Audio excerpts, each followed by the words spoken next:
علیہ وآلہ وسلم نے ارشاد فرمایا، حضور فرمایا کہ میرے کسی صحابی کو گالی نہ دو۔ کیوں؟ فرمایا کہ میرا صحابی ایک مد جو راہ خدا میں صدقہ کرے اور بعد میں آنے والا احد کا پہاڑ سونے کا بھر کر خرچ کر دے تو فرمایا وہ میرے صحابی کے آدھے اجر کو بھی نہیں پا سکتا۔ بظاہر میں دیکھا جائے تو احد کا پہاڑ بڑا ہے اور مد جو تھوڑے ہیں، اور وہ جو کا پہاڑ نہیں ہے، اس کا سونے کا بھی کوئی بھر کے نہیں ہے، اور میرا صحابی ایک مد جو خرچ کرے۔ بتایا جاتا ہے کہ 15 کلومیٹر پہ پھیلا احد کا پہاڑ، وہ سارا سونے کا بھر کے راہ خدا میں خرچ کرنا یہ کسی شخص کے پاس کا ہوتا ہے۔ کہا کو اتنا بھی خرچ کر دے اور میرا صحابی ایک مد جو خرچ کرے، وہ میرے صحابی کے آدھے اجر کو بھی نہیں پا سکتا۔ بظاہر میں جو ہے وہ مادہ پرست کی نگاہ سے دیکھیں اور عقل کے ترازو پر تولیں تو مد جو تھوڑے ہیں اور احد کا پہاڑ بڑا ہے، اجر تو احد کے پہاڑ کا زیادہ ہونا چاہیے۔ دیکھیں سادہ سی بات ہے، میں آپ سے کہوں ایک شخص نے 1 کروڑ روپیہ راہ خدا میں خرچ کیا اور ایک شخص نے 10 روپے خرچ کیا، اجر کس کا زیادہ ہونا چاہیے؟ 1 کروڑ کا ہونا چاہیے۔ لیکن حضور کیا فرما رہے ہیں کہ میرے صحابی کے مد جو پھر بھی قیمتی اور یہ آدھے اجر کو بھی نہیں کوئی پا سکتا۔ تو وجہ کیا ہے؟ فرق کس جگہ پر ہے؟ فرق صرف یہ ہے کہ ان کی آنکھوں نے جمال مصطفیٰ دیکھا، ان کی آنکھوں نے جلوہ محبوب دیکھا ہے، لہٰذا ان کے مد جو پہاڑوں سے بھی زیادہ وزن والے۔ تو اللہ بھی یہ دیکھتا نہیں ہے کہ عمل چھوٹا ہے یا بڑا ہے، یہ دیکھتا ہے میرے رسول کی نسبت کس کے پاس ہے، اور جتنی نسبت قریب کی ہو اتنا اجر بھی بڑھ جاتا ہے۔ اللہ اکبر۔ تو بڑی حیرت ہوتی ہے کہ جب لوگ اتنی پاکیزہ اور اتنی بابرکت شخصیات کے بارے میں بھی عجیب و غریب قسم کی باتیں کرتے ہیں۔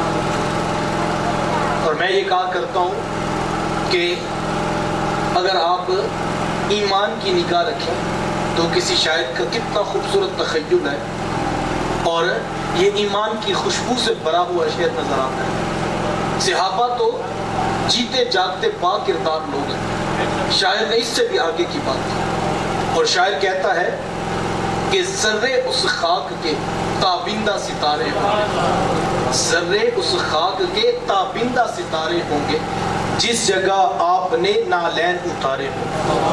کہا زمین پر پڑے ہوئے وہ ریت کے ذرے جو ہیں تو زمین پر، لیکن ان کو نسبت حضور کے نالین سے ہے تو وہ آسمان کے چمکتے ستاروں سے کہتے ہیں ہم جیسا مقدر لا کر تو دکھا۔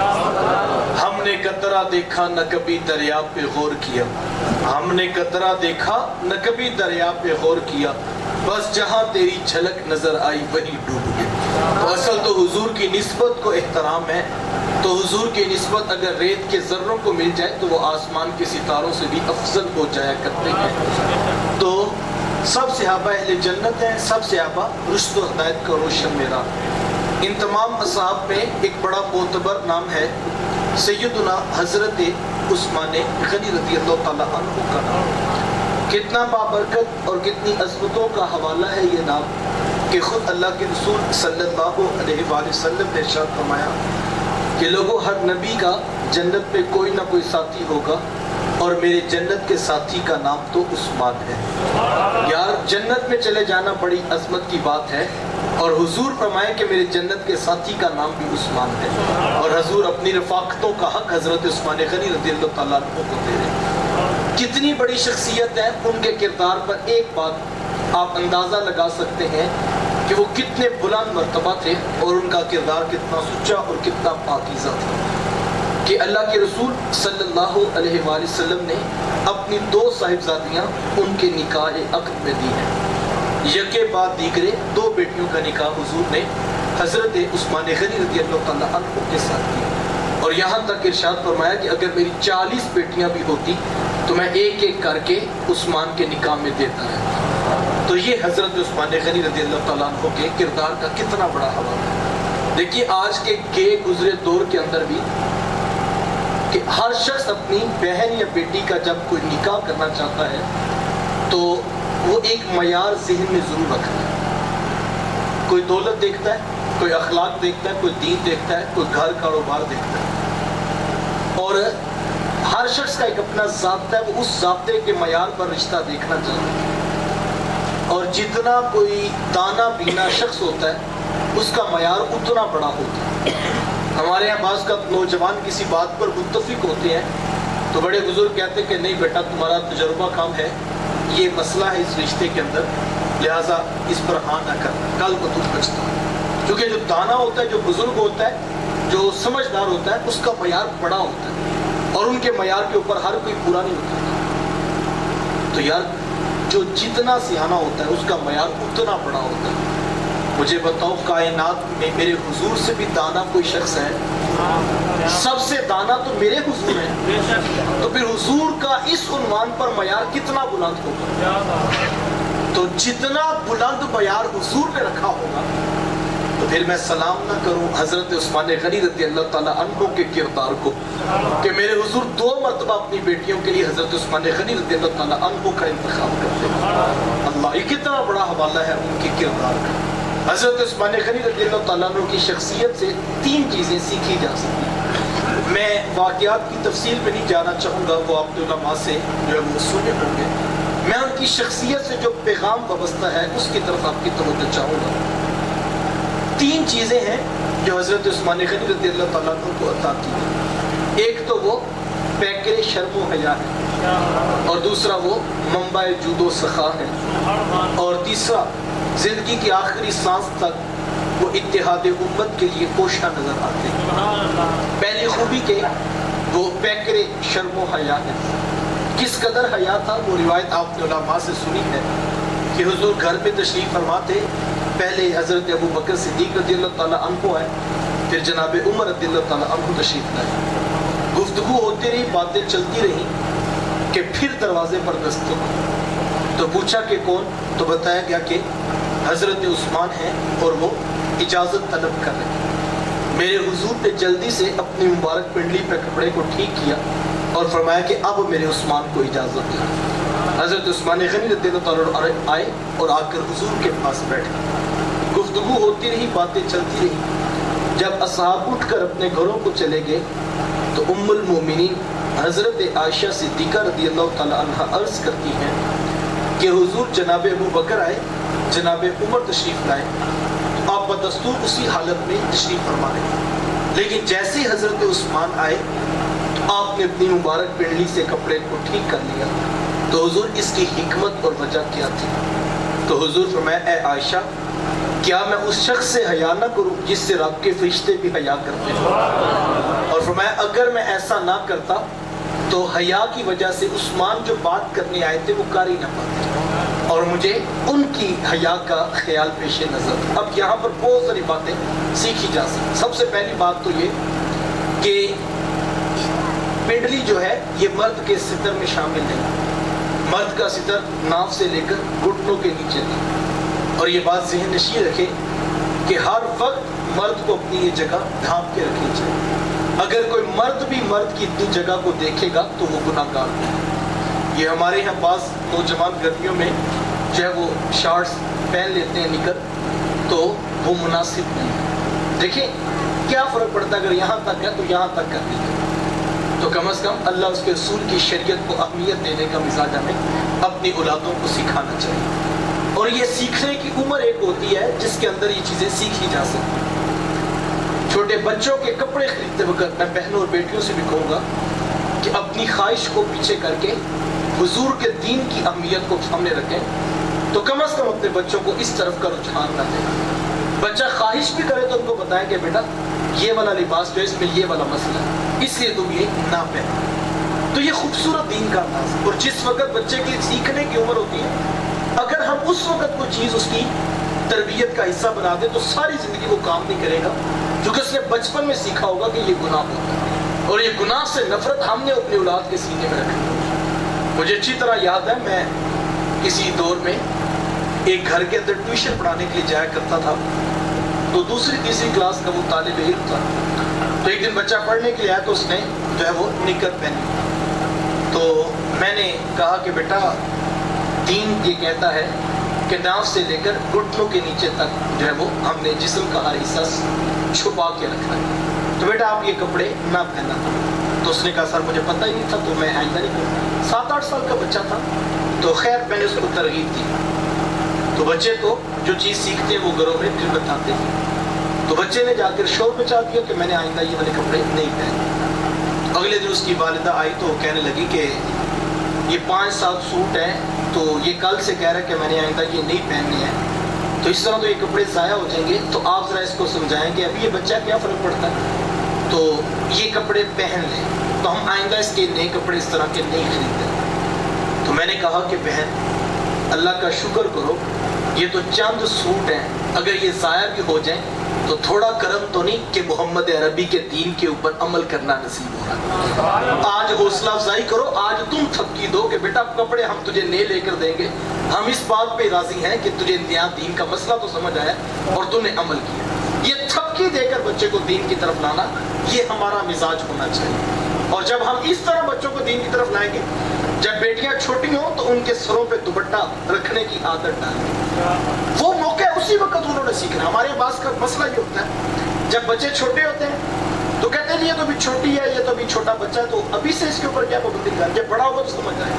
اور پھر جب وہ بڑا ہو جاتا ہے تو پھر ہم کہتے ہیں کہ آپ یہ سمجھتے نہیں, یہ بڑوں کا کون سمجھائے گا. تو بھئی تربیت کس وقت ہوگی, تربیت بچپن کے اندر ہوگی, اور یہ گھروں کا ماحول جو ہے وہ اس طرف لاتا ہے. میں بہنوں اور بیٹیوں سے کہنا چاہوں گا کہ جب مائیں اپنے جو ہے وہ سروں پہ چادر رکھیں گی اور چھوٹی چھوٹی بچیوں کو دوپٹے اور سقاف دیں گی, تو پھر ان کی طبیعت کے اندر یہ حصہ بنے گا کہ ہم نے اس نہج پر زندگی گزارنی, اور یہ ہمارے اسلام کی تربیت ہے. تو خیر دوسری بات جو اس حدیث سے سیکھی جا سکتی ہے وہ یہ ہے کہ جیسے حضرت عثمان رضی اللہ تعالیٰ عنہ آئے تو میرے حضور نے اپنی مبارک پنڈلی پہ کپڑے کو ٹھیک کر لیا, جبکہ یہ ستر عورت میں شامل نہیں تھی. لیکن حضور نے ایسا کیوں کیا کہ حضور نے خود فرمایا اگر میں ایسا نہ کرتا تو حیا کی وجہ سے عثمان جو بات کرنے آئے تھے وہ قاری نہ بنتے. تو یہ بھی سیرت کا کتنا خوبصورت پہلو ہے کہ حضور علیہ السلام ساری زندگی اپنے پاس بیٹھنے والوں کے جذبات اور احساسات کا بھی لحاظ رکھا ہے,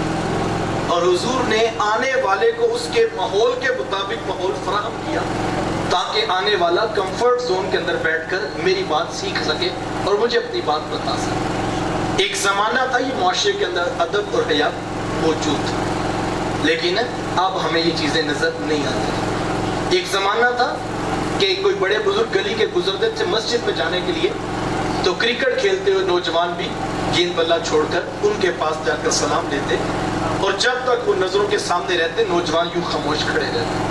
گلی سے علامہ صاحب گزرتے تو لوگ کھڑے ہو کر ان کا محبت سے استقبال کیا. یہ ایک زمانہ تھا, یہ آداب ہمارے معاشرے میں. لیکن آج تو معاشرہ جو ہے وہ ان چیزوں سے خالی نظر آتا ہے. کسی گلی کے اندر سے کوئی جو ہے وہ استاد گزر رہے تھے اور کسی شاگرد نے دیکھا تو دوڑ لگا کر اپنے استادوں کے پیچھے ہو پڑا, اور استادوں کو گھر چھوڑ کر جب واپس پلٹنے لگا تو پھر اسے یاد آیا کہ میں نے تو پاؤں میں جوتا بھی نہیں پہنا تھا, اور پھر دوڑ کر جوتا پہنا. زمانہ اس شاگرد کا نام علامہ اقبال کے نام سے تھا. یہ ادب تھا جو ہمارے بڑوں کے اندر موجود تھا. یہ بات یاد رکھیں, ادب پہلا کرینہ ہے محبت کے لیے. یہ ادب اور حیا ہم نے بچوں کو سکھانا ہے, لیکن ہمارا معاشرہ آج اس سے دور ہو گیا. آنکھوں سے بھی حیا اٹھ گیا, لباس سے بھی حیا اٹھ گیا, زبان اور لہجے سے بھی حیا اٹھ گیا. ایک زمانہ تھا لوگ بڑوں سے بات کرتے وقت جو ہے وہ انداز دھیما کر لیا کرتے, لیکن آج تو کیا ہے, ہماری بیٹھک کے اندر بیٹھے ہوئے بچے نے بڑے بزرگوں کی جو ہے ترقی بترقی باتوں کے جواب دیے, اور اس انداز میں دلائل دیے کہ بڑے بھی خاموش ہو گئے. اور ہم جو ہے وہ کہنے لگے کہ اصل میں مسئلہ یہ ہے کہ میرا بیٹا نا اسلام آباد یونیورسٹی میں پڑھتا ہے نا, تو جناب اس کا کانفیڈنس بہت زیادہ ہے, یہ نہیں کسی کی بات سنتا, یہ تو دلائل دیتا ہے ٹکا دیتا, اس کا کانفیڈنس بہت. ہم اس کو تھپکی دے رہے ہوتے ہیں, جسے بات کرنے کا طریقہ نہیں آتا ہم اسے کہہ رہے ہوتے ہیں کہ اس کے اندر کانفیڈنس ہو. جناب کانفیڈنس اور ہوتا ہے اور بے ادبی اور گستاخی کچھ اور ہوتا ہے. یہ کتنا بڑا جو ہے وہ اسلام کا مزاج ہے. اللہ کے رسول صلی اللہ علیہ وسلم نے ارشاد فرمایا جس نے سفید بالوں والے کا حیا کیا، احترام کیا، گویا کہ اس نے رب کا احترام کیا۔ یہ تھا مزاج۔ میں نہیں کہتا آپ اختلاف نہ کریں، اختلاف کرنے کا حق آپ کو، لیکن کسی بڑے بزرگ کو رسوا کرنے کا حق آپ کو نہیں۔ ادب کے لہجے میں آپ بات کر سکتے، اور ہم اصحاب کی زندگیاں دیکھ سکتے ہیں۔ حضور تشریف فرماتے، صحابہ بیٹھے تھے کہ آقا کریم علیہ السلام نے اپنے اصحاب سے کی بات کیا کرتے تھے۔ تو حضور نے فرمایا کہ صحابہ یہ بتاؤ کہ وہ کون سا درخت ہے جس کی مثال مومن کی سی ہے۔ اب صحابہ فرماتے کہ ہم جنگل کے مختلف درختوں کی طرف سوچنے لگے۔ اب سب خاموش تھے، اور حضور نے سوال کیا تو کسی نے جواب ابھی نہ دیا۔ تو حضور نے دیکھا کہ اصحاب جواب نہیں دے رہے، تو میرے حضور نے خود وقفہ سکوت توڑا، اور حضور میں صحابہ وہ تو کھجور کا درخت ہے۔ حضور نے خود ہی جواب دے۔ یہ بھی ایک خوبصورت انداز کہ آپ بڑی بس میں سوال تو پوچھ سکتے ہیں، لیکن جب دیکھیں کہ جواب نہیں آ رہا تو فوری جواب خود دے دیں، لوگوں کو رسوا نہ کریں۔ لیکن ہمارا یہ بھی مسئلہ ہے، ہم سوال پوچھتے ہیں اور پھر جب نہ آئے تو ہم کہتے ہیں جناب آپ بتائیں نا، آپ بڑے دیندار ہیں، آپ بتائیں۔ اب وہ جو سارے لوگ ہیں وہ شرمندہ ہو رہے ہیں، اور جب نیچے عوام سے جواب نہ ملے تو پھر ہم اسٹیج پر علماء پہ حملہ آور ہوتے ہیں اور کہتے ہیں جناب بتائیں نا، آپ بھی تو پڑھے ہیں جی، دسو جی بتائیں۔ جناب یہ طریقہ تو اللہ کے رسول کا نہیں تھا۔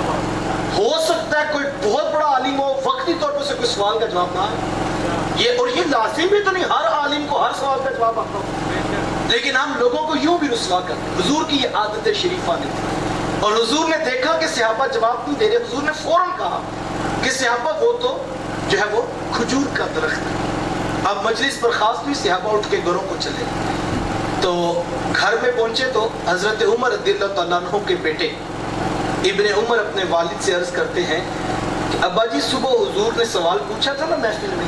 تو کہا ہاں بیٹا حضور نے پوچھا تھا۔ تو کہا جواب؟ تو کہا بیٹا اس وقت تو جواب کسی کے ذہن میں نہیں آیا۔ تو ابن عمر رضی اللہ تعالیٰ عنہ عرض کرتے ہیں ابا جی اللہ کی قسم مجھے جواب آتا تھا۔ تو کہا بیٹا آپ نے جواب دیا کیوں نہیں؟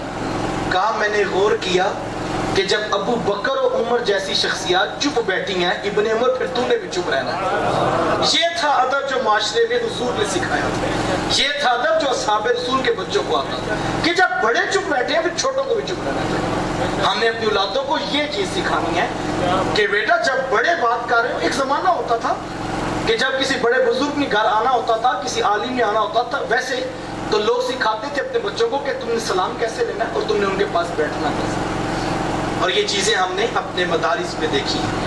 میں جب پہلی مرتبہ مدرسے میں گیا حفظ کرنے کے لیے، تو میں نے ایک چھوٹے بچے کو دیکھا کہ وہ یوں دو چابیاں پکڑ کر دونوں ہاتھوں سے یوں استادوں کو پکڑا۔ تو میں نے دل میں اس وقت خیال آیا کہ یہ چھوٹی سی دو چابیاں یہ یوں بھی پکڑائی جا سکتی، یہ اتنی وزنی تو نہیں ہے کہ یہ دو ہاتھوں سے پکڑائی جائیں۔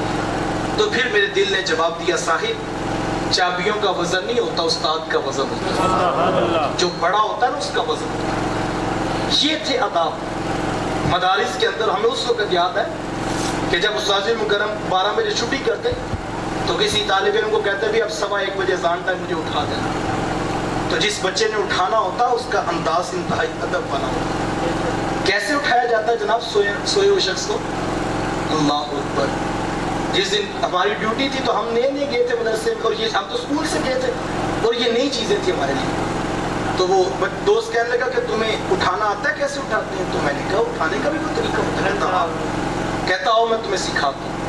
جب ٹائم ہوا اٹھانے کا استادوں کو، تو اس نے کہا یہ پاؤں کے پاس کھڑے ہو کر اس نے ہلکا سا استادوں کے پاؤں کو ہاتھ لگایا اور دھیمے سے لہجے میں کہا استاد جی اذان کا ٹائم ہو گیا۔ یہ تھے وہ آداب جو ہمارے دینی مدارس کے اندر ہمیں سکھائے گئے۔ اور جب ہم اسکول سے کالج اور کالج سے یونیورسٹی پہنچے تو اسکول میں بھی عادت ہوتی تھی کہ جب ٹیچر کلاس میں انٹر ہوتے تھے تو کھڑے ہو کر استاد کو استقبالیہ دیا جاتا، اور یہ ان کا احترام ہوتا۔ لیکن جب یونیورسٹی میں پہنچے تو ٹیچر داخل ہوئے تو 2-4 لوگ ہم کھڑے ہوئے تو باقی دیکھنے لگے کہ ان کو کیا ہو گیا۔ تو پھر پتہ لگا جناب اب ہم بڑے ہو گئے، اب استاد کا ادب نہیں ہوتا، اب تو یونیورسٹی میں پڑھتے ہیں۔ یہ ہے ہماری حالت۔ ہمیں معاشرے میں آداب اور حیا سکھایا گیا۔ اللہ کے رسول صلی اللہ علیہ وسلم نے تو فرمایا الحیاء من الایمان، حیا تو ایمان کا حصہ ہے۔ جب ایمان ہوگا تو آنکھوں میں بھی حیا ہوگا، لہجے میں بھی حیا ہوگا، اور ادب اور حیا کا مزاج پیدا ہوگا۔ یہ وہ چیز ہے جو ہم نے حضور کی سیرت سے سیکھنی تھی، یہ وہ چیز ہے حضرت عثمان غنی رضی اللہ تعالیٰ عنہ کی زندگی مجھے اور آپ کو سکھا رہی ہے۔ کبھی کمپرومائز نہ کریں اپنے بچوں کو، جب کبھی وہ بے ادب ہوں، جب کبھی وہ مزاج کے اندر تلخی پیدا کرنے لگیں، انہیں بتاؤ بیٹا تم محمد عربی کے غلام ہو، اور حضور ادب والا دین لے کر آئے ہیں، اور حضور حیا والا دین لے کر آئے ہیں۔ نہ آنکھوں سے حیا اٹھنے پائے، نہ لباس سے، اور نہ سوچوں اور نہ خیالوں سے حیا اٹھنے پائے۔ حیادار معاشرے کا قیام، یہ اسلام کا مزاج ہے۔ اسلام کا اولی مقصد یہ مقصد ہے کہ اسلام دین حیا۔ بات سمٹ رہی ہے، وقت ختم ہو رہا ہے۔ دوسرا جو عمل ہم حضرت عثمان غنی رضی اللہ تعالیٰ عنہ کی زندگی سے سیکھ سکتے ہیں وہ یہ ہے کہ حضرت عثمان غنی رضی اللہ تعالیٰ عنہ منبع جود و سخا تھے۔ بانٹنے والا ہاتھ حضرت عثمان کا ہاتھ تھا۔ ساری زندگی جب بھی حضور نے فنڈ جہاد کے لیے اعلان کیا، حضور نے ترغیب دی، تو حضرت عثمان غنی رضی اللہ تعالیٰ عنہ کا ہاتھ پہلی صفوں میں کھڑا نظر آیا۔ اور اتنی بار غزوہ تبوک کے موقع پر جب حضور نے ترغیب دلائی تو حضرت عثمان غنی رضی اللہ تعالیٰ عنہ نے اتنی اشرفیاں لا کر حضور کی جھولی میں ڈال دی کہ میرے حضور ان سے یوں محبت کر رہے تھے، اور حضور عثمان کو فرما رہے تھے کہ لوگوں آج کے بعد عثمان جو بھی کرے عثمان کو نفع ہی ہوگا، عثمان کو کوئی عمل نقصان نہیں دے گا۔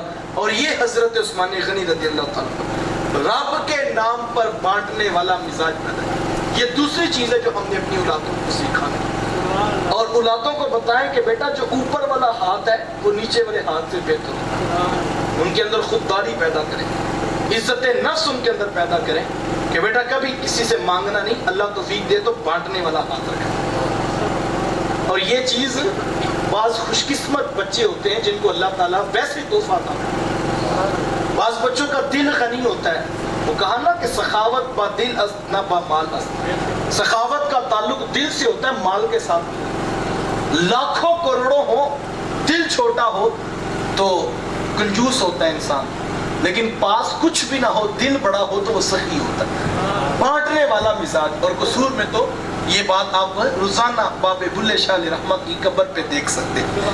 انہوں نے کہا تھا اٹ کھڑکے دکڑ بجے تتا ہوئے چلا، آن فقیر کھا کھا جاود راضی ہوئے بلا۔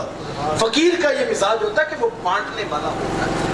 اور بعض بچوں کو میں نے کہا کہ اللہ نے ودیت کی ہوتی ہے، ان کا دل بڑا ہوتا ہے، ان کو کوئی چیز کھانے کے لیے بھی دو تو وہ پہلے دوسرے کے منہ میں ڈالتے ہیں، وہ اللہ نے فطرتاً اس کے اندر یہ بات رکھی ہوتی ہے، اور ہم نے اس بات کی تھپکی دینی تھی اگر کسی کے اندر ہی ہو۔ لیکن ہمارا یہ حال نہیں ہے۔ ہمارا انداز کیا ہے، ہمارا بچہ، وہ بچے جاتے ہیں نا اسکول تو مائیں ان کے لنچ باکس تیار کر کے بستے میں رکھتی ہیں، اور جیسے بچہ واپس آتا ہے تو ماں لنچ باکس کھولتی ہے اور دیکھتی ہے اس کے کھایا کیا، اور اگر تو جو ہے وہ لنچ باکس خالی ہو تو ماں پوچھتی ہے بیٹا لنچ خود کیا تھا یا کسی اور کو کھلایا تھا؟ اب بچے تو سچے ہوتے ہیں، وہ کہتا ہے کہ تھوڑا سا میں نے خود کیا تھا اور تھوڑا میں نے دوستوں کو بھی کھلایا تھا۔ تو ماں فوراً کہتی ہے کہ بیٹا تیرا باپ تو تیرے لیے کمائی کرتا ہے، وہ صبح سے شام تک لوگوں کے لیے تو نہیں نہ کماتا، تو بیٹا میں تجھے پکا کے دیتی ہوں، میں تیرے لیے ناشتہ بنا کے تجھے پیک کر کے دیتی ہوں، تو دوسروں کو کھلاتا۔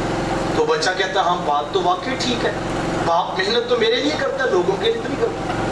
تو وہ بچہ جس کا دل اتنا بڑا رب نے بنایا تھا، ہم نے کھینچ کر اس کو چھوٹا کر دیا، اور پھر وہ بچہ جس کو ہم یہ سمجھاتے ہیں بیٹا اوروں کو نہیں کھلانا، پھر وہ خود اکیلے کھانے کا مزاج اور لوگوں سے کھینچنے کا مزاج کرتا۔ بچوں کو یہ تربیت دو، اپنے ہاتھ سے ان کو دیا کرو۔ ایک بہت بڑا دانشور ہے تو وہ کہتا ہے کہ مجھے اللہ نے اتنا سخی اگر بنایا ہے تو اس کی صرف ایک وجہ تھی، میری ماں مجھے 2 روپے دیا کرتی تھی اور کہتی تھی پتر ایک خود کھانا ہے اور ایک کسی غریب کو کھلانا ہے۔ یہ بچپن میں اپنی اولادوں کو بانٹنے کا مزاج دو، اور جو بانٹتا ہے اور ان کو بتاؤ بیٹا جو بانٹتا ہے اس کے کبھی پیسے کم نہیں ہوتے۔ حضرت علی المرتضیٰ رضی اللہ تعالیٰ عنہ فرمایا کرتے جب میرے مال اور میری تجارت میں فرق آنے لگتا اور میرے پیسے کم ہونے لگتے تو میں دنیا کو چھوڑ کے رب سے تجارت کر لیتا اور اس کی راہ میں بانٹ دیتا، وہ مجھے اور عطا کر۔ یہ تیقن پیدا کریں کہ رب ضرور عطا کرے۔ حضور علیہ السلام نے اس بات پر قسم اٹھائی ہے، حضور میں اللہ کی قسم صدقہ کرنے سے مال کم نہیں ہوتا، بڑھ جاتا ہے۔ یار حضور یہ بات بغیر قسم کے بھی بتا دیتے تو پھر بھی تو سچی بات ہے۔ اور سننے والے کون ہیں؟ جو حضور کے نام پر جانیں نچھاور کرنے کے لیے تیار ہے۔ تو قسم کی تو ضرورت نہیں تھی، حضور نے قسم کیوں اٹھائی؟ اور فرمایا کہ اللہ کی قسم صدقہ کرنے سے مال کم نہیں ہوتا بلکہ مال بڑھ جاتا ہے۔ تو عقل یہ کہتی ہے کہ 100 میں سے 10 راہ خدا میں دیں گے تو پیچھے 90 بچیں گے۔ حساب بھی یہ کہتا ہے، کیلکولیٹر بھی یہ کہتا ہے، منشی اور کلرک بھی یہ کہے گا کہ جناب کیشیئر بھی یہ کہے گا اتنے آپ نے مسجد کو دے دیے، اتنے مدرسے کو دے، اتنے کم ہو گئے۔ اسی لیے حضور نے کہا اللہ کی قسم اٹھا کے کہتا ہوں یہ کم نہیں ہوئے، یہ بڑھ گئے۔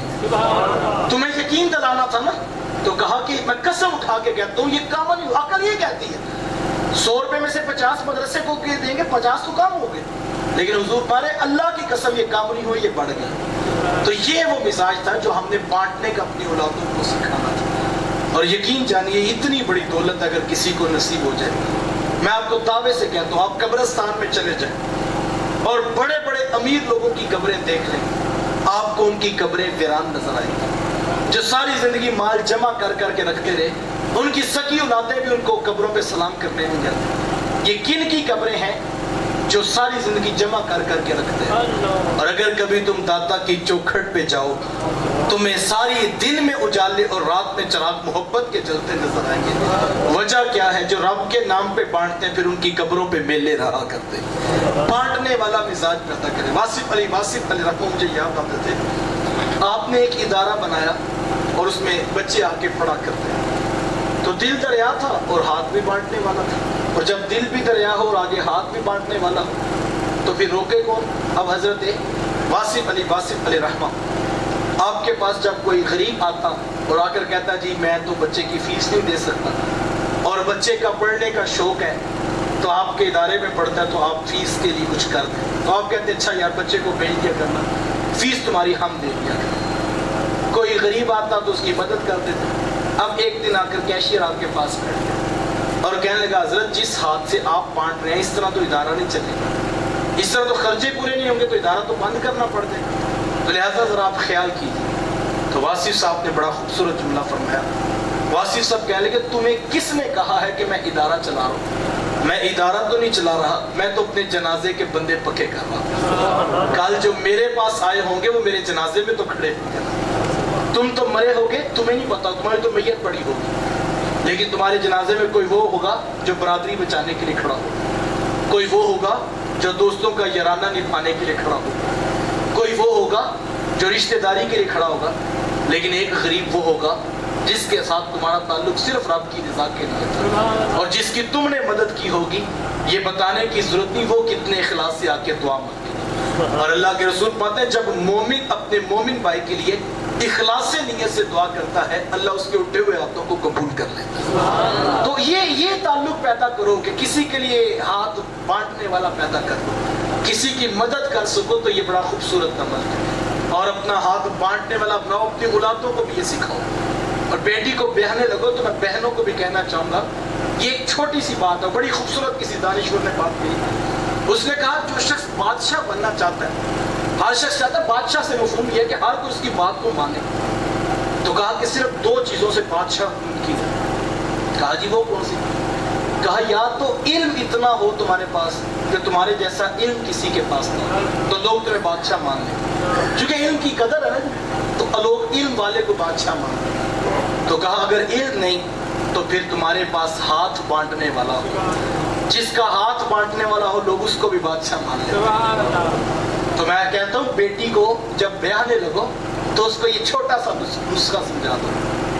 بیٹیاں جب کسی گھر میں بہو بنتی ہیں تو یہ اگر ہاتھ ہو کہ میں نے بس چیزیں جوڑنی نہیں ہے، میں نے سب کو کھلانی ہے، تو سخی کے دروازے پہ ہر کوئی آ کے سلامی پیش کرتا ہے۔ ہمارے خاندان ہماری برادریاں کیوں ٹوٹ جاتی ہیں کہ ہمارا ہاتھ بانٹنے والے نہیں؟ جناب رشتے جو نبھائے جاتے ہیں یہ بانٹنے کے ساتھ نبھائے جاتے ہیں۔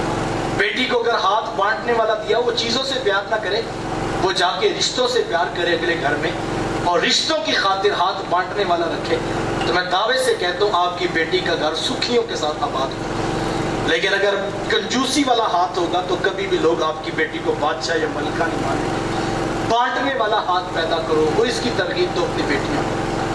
تیسری بات جو حضرت عثمان غنی رضی اللہ تعالیٰ عنہ کی سیرت سے سیکھی جا سکتی ہے وہ یہ ہے کہ حضرت عثمان غنی رضی اللہ تعالیٰ عنہ آخری دم تک حضور اسلام کی امت کو جوڑتے ہوئے نظر آتے ہیں. اور جس وقت آپ کے گھر کا محاصرہ کر لیا گیا اور لوگ آپ کے خون کے پیاسے تھے تو حضرت عثمان غنی رضی اللہ تعالیٰ عنہ سے کہا گیا کہ اگر آپ کہیں تو ہم ان کی اینٹ سے اینٹ بجا کے رکھ دیں گے اور فوج آپ کی حمایت میں کھڑی کر دیتے ہیں, آپ خلیفۃ الرسول ہیں. لیکن حضرت عثمان غنی رضی اللہ تعالیٰ عنہ نے فرمایا کہ میں نہیں یہ چاہتا کہ میری وجہ سے مدینے میں خون بہے. کہا کہ میں خلافت بھی نہیں چھوڑوں گا. کیوں؟ اس لیے کہ حضور نے فرمایا تھا کہ اے عثمان اللہ تجھے ایک قمیص پہنائے گا اور لوگ تیرے سے نہیں چھوڑنی ہے, اور عثمان تیرے اوپر دکھ آئیں گے تو نے صبر کر کے دکھانا. تو کہا کہ وڈرا بھی نہیں کروں گا, اور دوسری بات یہ رہی کہ میں یہ بھی نہیں چاہتا کہ مدینے میں کچھ تو خون ہو اور لوگوں کی لاشیں یہاں پر گرے, میں یہ بھی نہیں چاہتا, میں مدینے کا امن بھی چاہتا ہوں. اللہ اکبر. یہ اتنی بڑی قربانی تھی جو حضرت عثمان غنی رضی اللہ تعالیٰ عنہ نے پیش کی. کہا میری جان کی بات ہے, یہ میرے خون کے پیاسے ہیں تو عثمان شہید ہونے کے لیے تیار ہے. اور یہ بڑے لوگوں کا کمال ہوتا ہے جو اپنی جان کی قربانی دے کر امن کو پکا دیتے اور امن کو باقی رکھتے. یہ تھے بڑے لوگ جن کے ذکر کے لیے میں اور آپ چاہتا ہوں. حضرت عثمان غنی رضی اللہ تعالیٰ اپنی جان کی قربانی دے کر مدینے کے امن کو پامال نہیں ہونے دیتے. آج میں اور آپ دیکھیں کہ ہم کتنی قربانی دیتے ہیں. بات تو تلخ ہے لیکن کیے بغیر جو ہے وہ شاید گزارا بھی نہ ہو. ہم کس جگہ پہ کھڑے ہیں؟ میں ایک بہت بڑی کانفرنس سن رہا تھا اور میرے دوست بھی ساتھ بیٹھے تھے. مختلف علماء کے خطابات ہوئے اور آخر پر جو حضرت خطاب کر رہے تھے اب ان کا آخری خطاب تھا اور لوگ انہی کا پیغام سننے کے لیے آئے تھے. لیکن اب آخر پہ وقت بھی تھوڑا رہ گیا چونکہ علماء کے خطاب تھے, وقت بھی تھوڑا تھا, ادھر فجر کی اذان بھی قریب آ رہی تھی اور خطبہ بھی ان کا جو ہے ضروری تھا. لیکن جب انہوں نے گفتگو شروع کی تو شروع کے اندر جو ہے بہت سارے لوگوں کے نام لیے کہ فلاں تنظیم کا بھی شکریہ ادا کرتے ہیں, فلاں پیر صاحب کا بھی شکریہ ادا کرتے ہیں, فلاں علماء کا, ایک ایک شخص کا نام لے کر انہوں نے باقاعدہ اپنے سامنے صفحہ رکھا ہوا تھا, اس کو نام لکھے تھے, اور سیاسی شخصیات کا بھی اور بہت سارے لوگوں کا شکریہ ادا کیا. تو میں نے اپنے دوست سے کہا کہ اب وقت بھی تھوڑا ہے اور لوگ پیغام سننے کے لیے آئے ہیں, کاش کہ حضرت یہ جو 15-20 منٹ شروع میں لگائے ہیں شکریہ کے یہ نہ لگاتے اور ایک ہی جملے میں کہتے کہ سب کا شکریہ, وقت کام ہے, بات سن لیں, تو کتنا وقت جو ہے بچ جاتا اور لوگوں کو پیغام زیادہ مل جاتا. تو وہ دوست میرے کہنے لگے تم ابھی چھوٹے ہو, چپ کر جاؤ, آج جس کا نام نہ لیا اگلے جلسے میں اس نے کوئی نہیں آنا. جناب یہ ہماری حالت ہے, ہم اپنے نام کی قربانی دینے کے لیے تیار نہیں, اور جن کے ذکر کے لیے بیٹھے تھے انہوں نے اپنی ذات کی قربانی, اپنی جان کی قربانی. دین یوں ہی نہیں ہم تک پہنچا, یہ لاکھوں لوگوں کی قربانیوں کے بعد ہم تک پہنچا. اور آج ہم اشتہار پر اپنے نام کی قربانی دینے کے لیے تیار نہیں. اپنے جذبات کی قربانی دیجئے جناب, اپنے نام کی قربانی دیجئے. کسی جگہ پر آپ کا نام نہ لکھا جائے لیکن محمد عربی کا دین کا کام ہوتا تو آگے بڑھ کے قربانی دیجئے. ہمارا مسئلہ یہ ہے کہ ابھی کام شروع ہوتا نہیں, تنظیمیں 5 بن جاتی ہیں اور کام پیچھے رہ جاتا ہے, نام یہ ساروں کا اوپر چڑھا ہوتا ہے. ہمارے پاس آتے ہیں لوگ, میں بعض کا اشتہار دیکھتا ہوں تو 150-150 نام لکھا ہوتا ہے, تو میں جب جلسے میں جاتے ہیں تو لوگ 50 آئے ہوتے ہیں. تو میں پوچھتا ہوں یار یہ کم از کم آ جاتے تو کم از کم 150 لوگ تو ہوتے.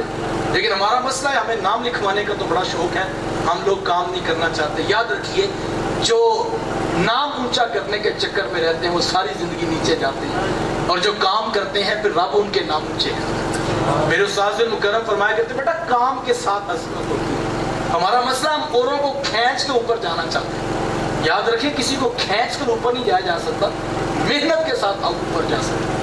کوئی دانشور تھے تو انہوں نے کلاس میں آ کر 2 لائنیں جو ہے بلیک بورڈ پہ لگائی, اور ایک لائن بڑی تھی اور دوسری لائن چھوٹی تھی.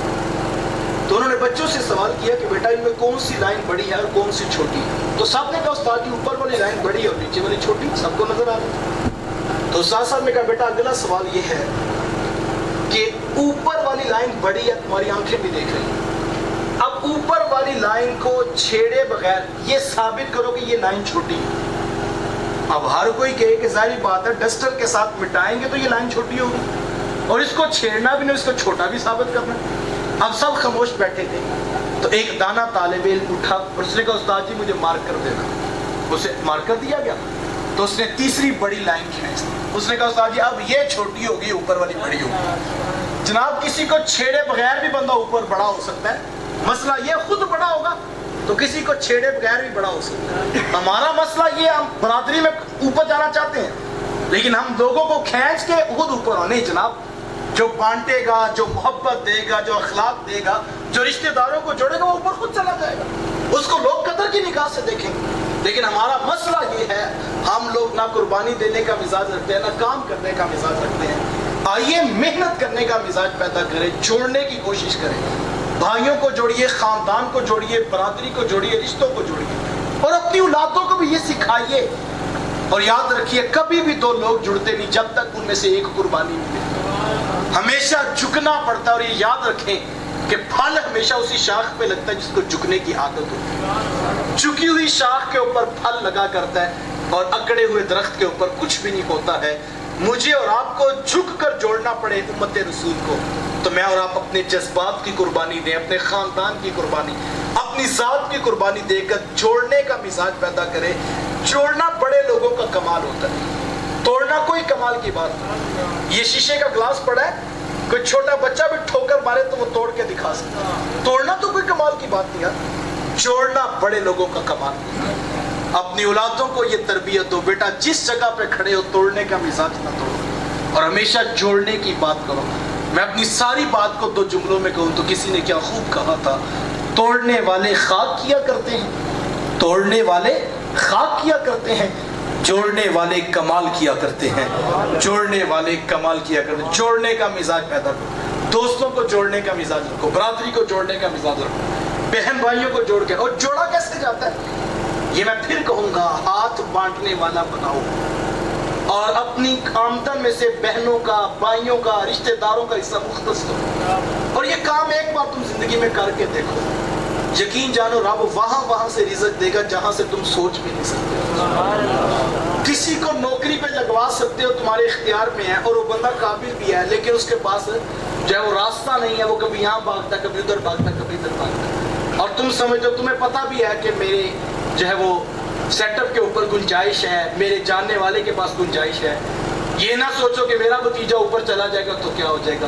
ہمیشہ کسی کو کھڑا کرنے کا مزاج پیدا، اور جس کو تم کھڑا کرنے کا مزاج پیدا کرو گے، یار کرنا تو اس مالک نے ہوتا ہے، میں انسان آپ کیا کر سکتے ہیں. لیکن جو کسی کے لیے تڑپتا ہے، کسی کے دکھوں کو سکھوں میں تبدیل کرنا چاہتا ہے تو یاد رکھیے گا رب اس کو سکھ ضرور عطا کرتا ہے، رب اس کو سکون قلب عطا کرتا ہے. اور جوڑنے کا مزاج پیدا کریں، محبت بانٹیے، پیار بانٹیے، الفت بانٹیے. بعد میں قبروں پہ رونے سے بہتر ہے آج زندہ لوگوں کی قدر کریں. میں نے لوگوں کو کل چہلم 10ویں کی روٹی پہ لڑتے ہوئے دیکھا.